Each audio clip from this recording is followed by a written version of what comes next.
Here's an article that I just wrote. I'm about to send to the Cove congregation. The title is Before We Get to the Why. When I was teaching high school, I had a colleague who would tell his students that the most important question in history was why. In other words, it wasn't stuff most people think about when it comes to the past. You know, like when and where it happened, or who did it and what did they do, or even how it was done. For him, the rubber hit the road with all those why questions. Why did it occur when and where it happened? And why did they do what they did? And why did they choose the method they chose? You see, for him, when you asked those why questions, you took an event and moved it from its historical context to our time and space. He believed answering the whys gave history meaning, and that's the reason the question was so important to him. And although I think he was right in general, I believe there's one area where the why has to take a back seat to other questions. I mean, right now, the city of Texas and the city of Houston in southern Texas is facing a disaster of almost biblical proportions. For example, according to an article on the CNN website, Harvey's devastating impact by the numbers. 27 trillion gallons of rain was dumped on Texas and Louisiana in 6 days, which comes out to be about 51 inches. And the estimated losses are about $75 billion. And 72,000 people were rescued as of Friday.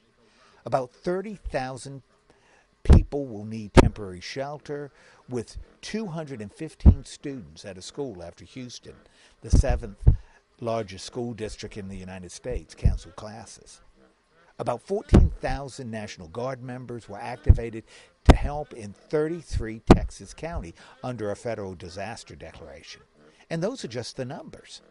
Behind every number is a human being who've seen his or her life turned upside down.